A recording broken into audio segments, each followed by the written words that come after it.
Guys welcome to the new blog. So कैसे हो आप लोग? आई होप कि आप लोग ठीक ही होंगे और होना भी चाहिए। तो आज अभी हम लोग फिर से आ गए हैं महाराणा प्रताप म्यूजियम और आपका वेट ओवर होता है क्योंकि अभी से नए ब्लॉग्स आने वाले हैं, वो भी उदयपुर डायरीज़ के।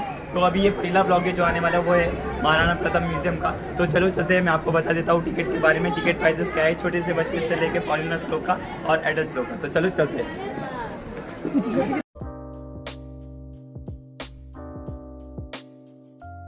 जैसा आप देख सकते हो यहाँ पर टिकट के प्राइसेस लिखे हुए हैं। एडल्ट लोग का 120 रुपीज़ पर पर्सन है, बच्चे लोग का 3 साल से 10 साल के बच्चे लोग का 60 रुपीज़ है और फॉरेनर्स लोग का 300 रुपीज़ है।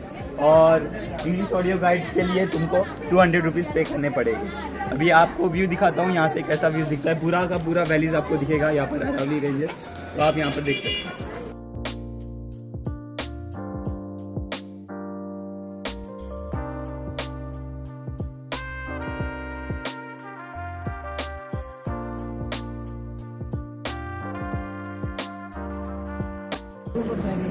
तो गाइज आप जैसे ही अंदर आते हो तो सबसे बड़ी आपको एक मूर्ति दिखने मिल जाएगी महाराणा प्रताप की, और उसके बाजू में ही एक मंदिर है। ये मेवाड़धिपति महामंगलेश्वर महादेव का मंदिर है और मंदिर एकदम अच्छे जगह पे है। तो हम पहले दर्शन लेंगे महादेव जी के।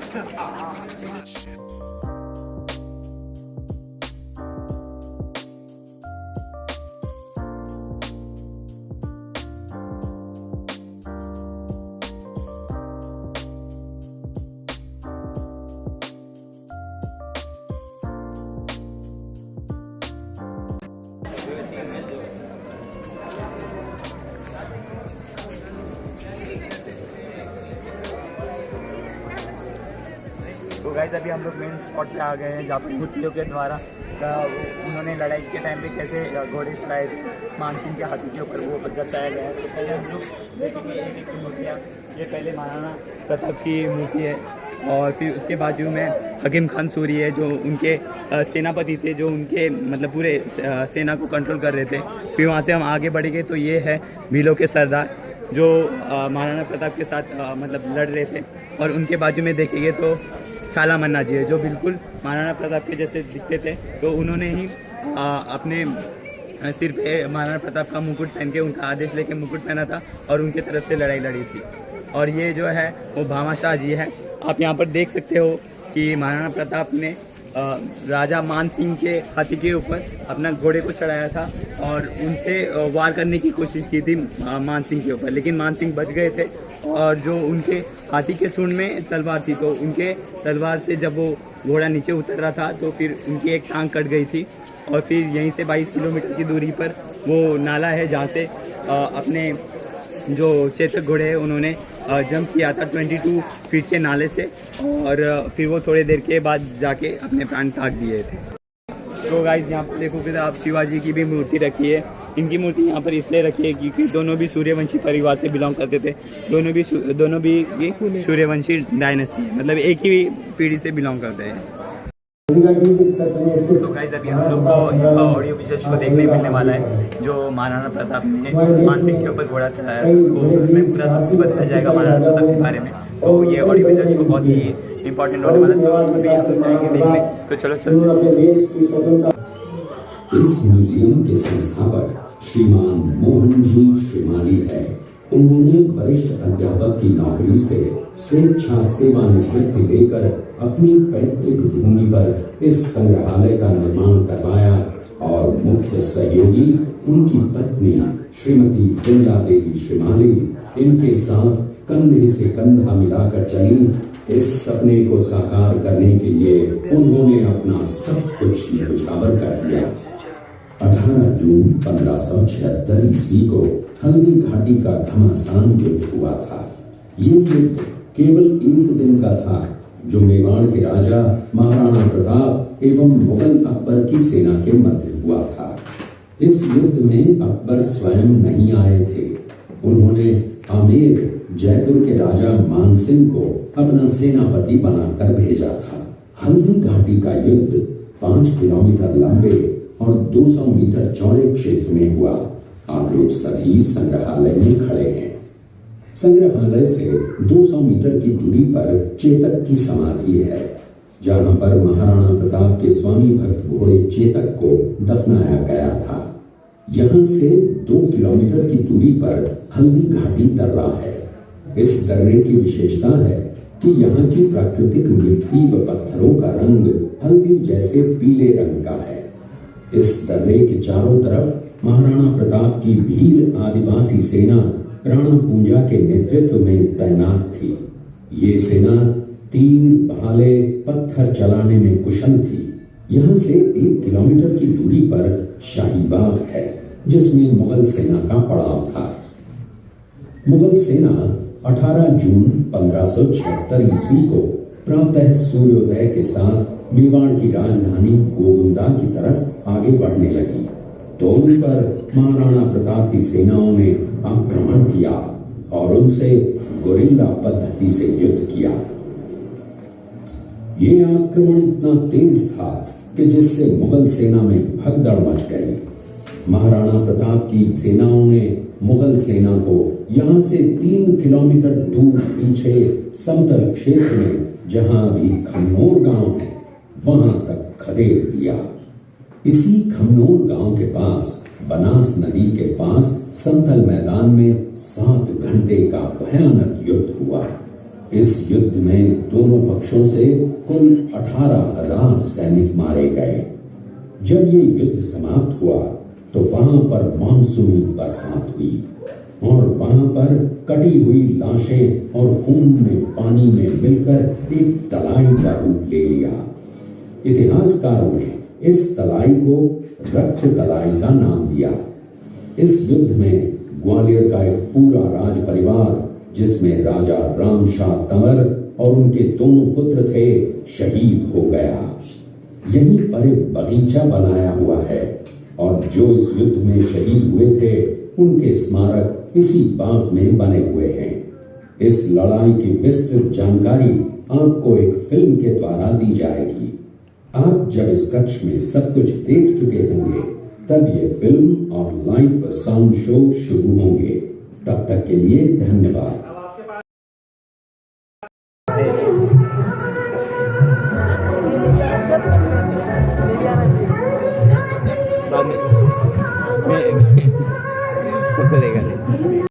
पाली जिले के अखेराज सोनगरा की पुत्री एवं महाराणा उदय सिंह की महारानी जयवंत कंवर की कोख से विक्रम संवत 1597 में अर्थात 9 मई 1540 को हुआ। बाल्यकाल चित्तौड़गढ़ में गुजरा। सन 1567 में अकबर ने जब चित्तौड़गढ़ पर आक्रमण किया तो मेवाड़ के प्रमुख सरदारों और सेना नायकों के आग्रह पर महाराणा उदय सिंह ने चित्तौड़गढ़ छोड़ दिया। अपने देश, कुल, गौरव और मातृभूमि की मर्यादा के लिए प्राण न्योछावर करने वाले योद्धाओं और ललनाओं से प्रताप ने न केवल सीख ली बल्कि ये घटना उनके जीवन का आधार बन गई। फरवरी 1572 को महाराणा उदय सिंह का देहांत हुआ। प्रताप की ज्येष्ठता और योग्यता को ध्यान में रखते हुए सरदारों ने उनको राजगद्दी पर आसीन किया। होली के दिन उनका गोगुंदा में राज तिलक हुआ। उस समय तक लगभग सभी राजाओं ने अकबर की अधीनता स्वीकार कर ली थी। एकमात्र महाराणा प्रताप ने अपना मस्तक अकबर के आगे नहीं झुकाया। प्रताप मुगलों से लोहा लेने की तैयारी में जी जान से जुट गए। 18 जून 1576 की सुबह हल्दी घाटी और खमनोर के मध्य एक मैदान में ऐतिहासिक युद्ध हुआ। महाराणा प्रताप की सेना गोगुंदा से हल्दी घाटी पहुंची, जबकि सेनापति मानसिंह के नेतृत्व में मुगल सेना ने हल्दी घाटी के ठीक नीचे मैदान में अपना मोर्चा जमाया। मुगल सेना के हरावल दस्ते द्वारा घाटी में घुसपैठ करने के प्रयास की प्रतिक्रिया स्वरूप महाराणा प्रताप की सेना मुगलों पर टूट पड़ी। प्रताप के हरावल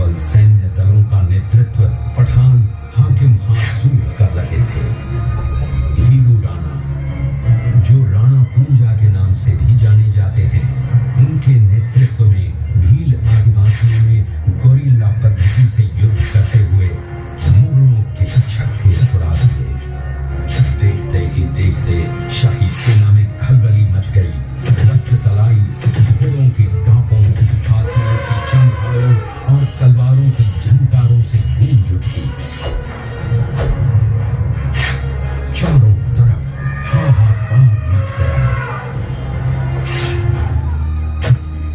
युद्ध का घटनाक्रम अचानक उस समय बदल गया जब प्रताप ने अपने घोड़े चेतक को एड़ लगाकर मानसिंह के हाथी पर चढ़ा दिया और उस पर भाले से भरपूर वार किया। मानसिंह हौदे में दुबक गया। हाथी से उतरते समय चेतक की एक टांग कट गई। इस स्थिति को भांपकर महाराणा प्रताप के हमशक्ल सेनापति झालामान ने महाराणा प्रताप से आज्ञा लेकर उनका राजमुकुट धारण किया। मुगल सेना झालामान को महाराणा प्रताप समझकर उन पर टूट पड़ी और झालामान शहीद हो गए। उधर चेतक ने अपने स्वामी को 5 किलोमीटर तक 3 टांगों पर ही लेकर एक बरसाती नाले को पार किया। उसके पश्चात उसके प्राण पखेरु उड़ गए। इस युद्ध से महाराणा प्रताप के मन पर गहरा प्रभाव पड़ा। परिणाम स्वरूप उन्होंने मुगलों पर विजय प्राप्त करने तक राजसी ठाट बाट छोड़ने और पत्तों पर भोजन करने का प्रण लिया, जिसे उन्होंने जीवन भर निभाया। महाराणा प्रताप ने अपना सैन्य बल बढ़ाकर सर्वप्रथम अरावली पर्वत की घाटियों में बसे दिवेर पर चढ़ाई कर विजय प्राप्त की। इसके बाद कुंभलगढ़ पर भी विजय प्राप्त की। सिर्फ चित्तौड़गढ़ को छोड़कर सारे मेवाड़ को अपने अधीन कर लिया। कालांतर में महाराणा ने चावंड में अपनी राजधानी स्थापित की।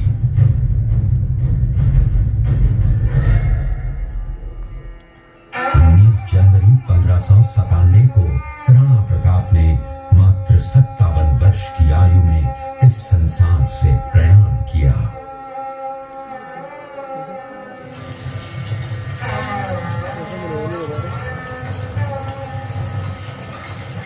हल्दी घाटी का युद्ध एक सांप्रदायिक युद्ध न होकर आत्मसम्मान, मातृभूमि की स्वतंत्रता व स्वाधीनता का संघर्ष था।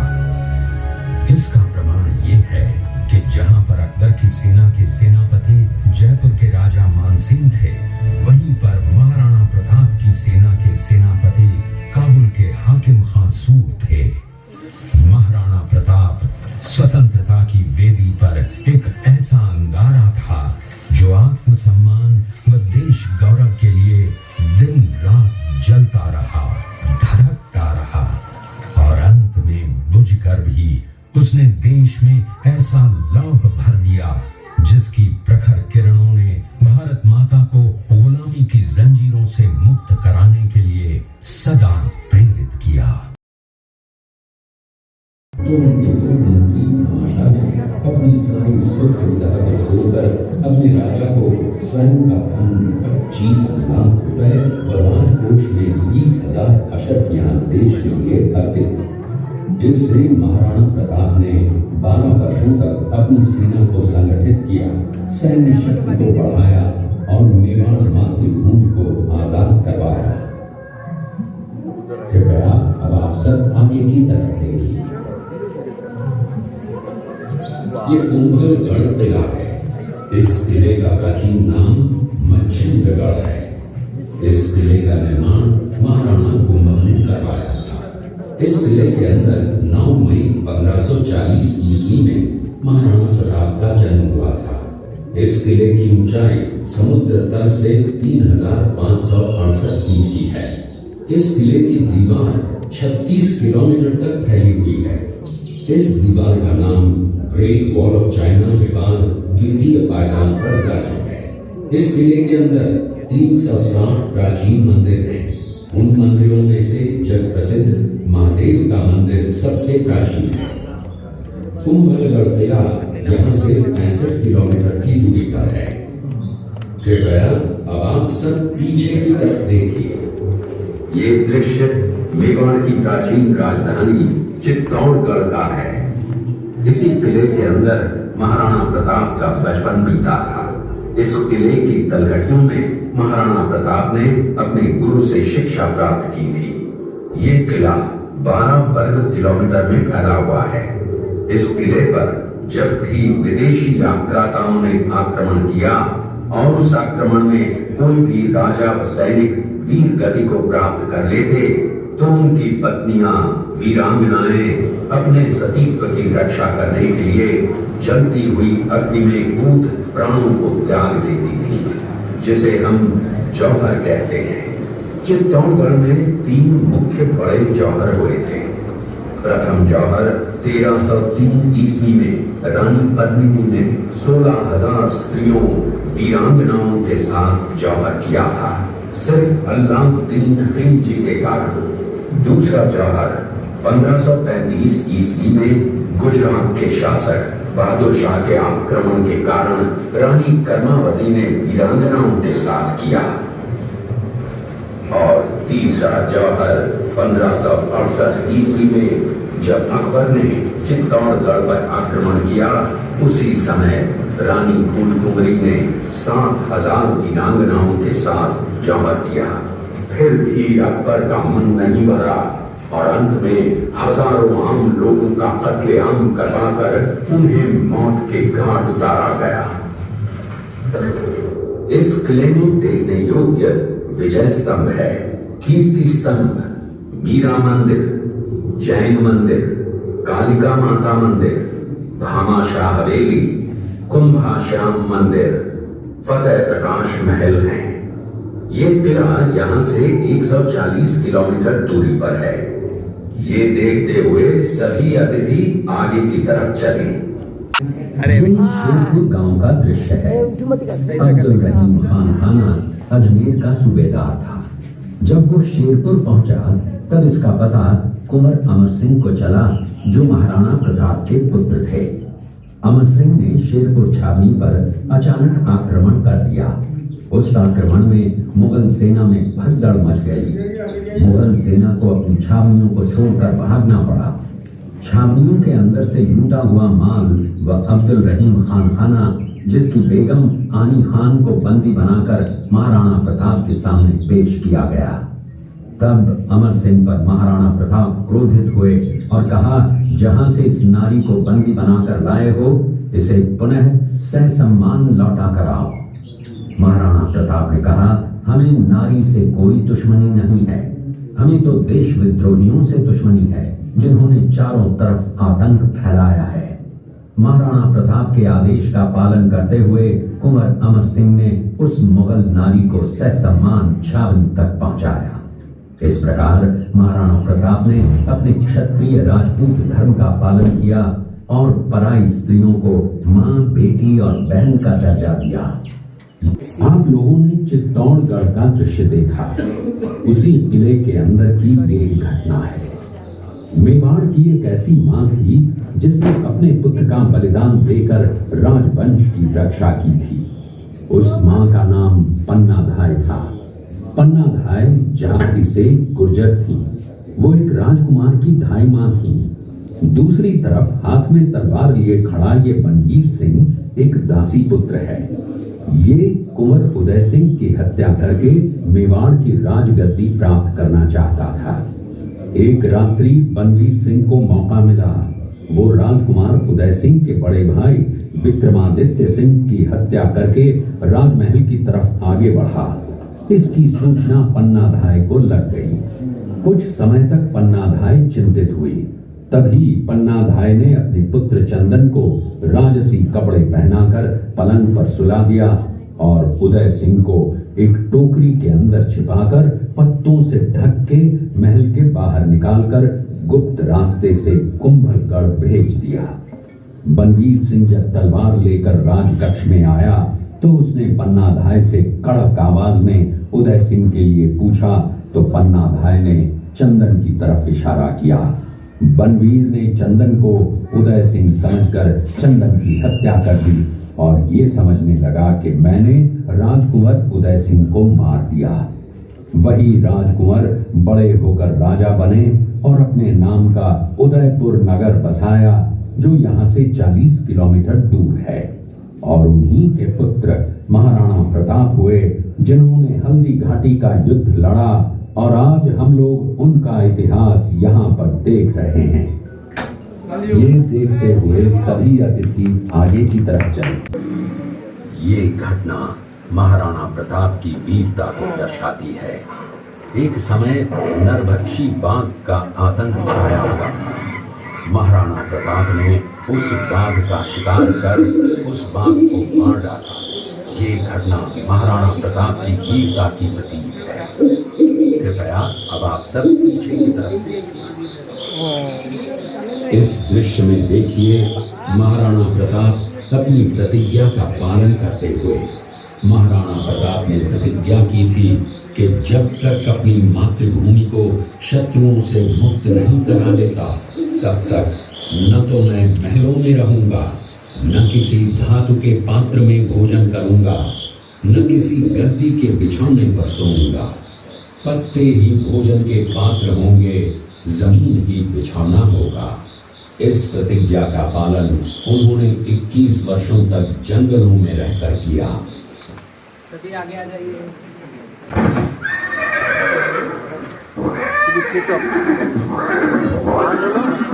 ये दृश्य महाराणा प्रताप और सुविख्यात स्वामी भक्त घोड़े चेतक के अंतिम मिलन का है। हल्दी घाटी युद्ध के बाद चेतक घोड़े ने 22 फीट के एक बरसाती नाले को पार किया। ये उसी समय का दृश्य है। पास में खड़े महाराणा प्रताप के छोटे भाई शक्ति सिंह हैं, जो पहले मुगल सेना में थे। बाद में वो महाराणा प्रताप की तरफ आए, माफी मांगी और अपना घोड़ा महाराणा प्रताप को दिया।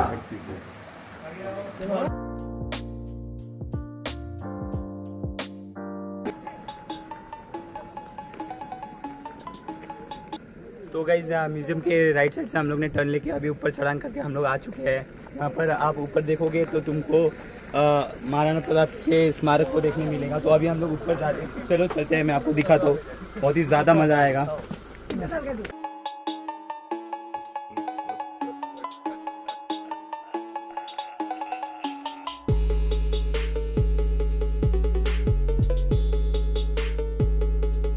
तो गाइस अभी आप देख सकते हो यही महाराणा प्रताप की स्मारक है। और यहाँ से तुम देखोगे तो तुमको पूरी की पूरी अरावली रेंजेस दिखेगी। Sorry for family. तो ये पूरी की पूरी अरावली रेंजेस है। यही जंगलों में महाराणा प्रताप ने स्टे करके पूरी अपनी रणनीति बनाई थी मुगलों को यहाँ से भगाने की, और वो कामयाब भी हुए। और सारे मुगल को खदेड़ के उन्होंने अपना एक बहुत ही अच्छा से पूरा मेवाड़ पे कब्जा कर दिया और अपने देश को बचाया।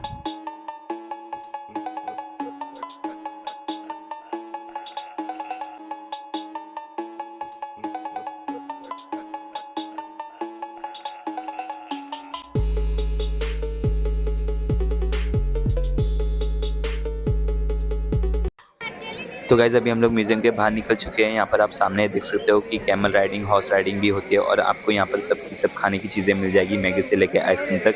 तो अभी हम लोग आपको पार्किंग के साइड में लेके जा रहे हैं। राइट साइड में यहाँ पर पार्किंग है। तो चलो अभी हम लोग जाने वाले हैं चेतक समाधि, हल्दी घाटी और रक्तलाई देखने। वो आपको नेक्स्ट वीडियो में देखने मिल जाएगा। तब तक के लिए आप ये वीडियो को एंजॉय कीजिए।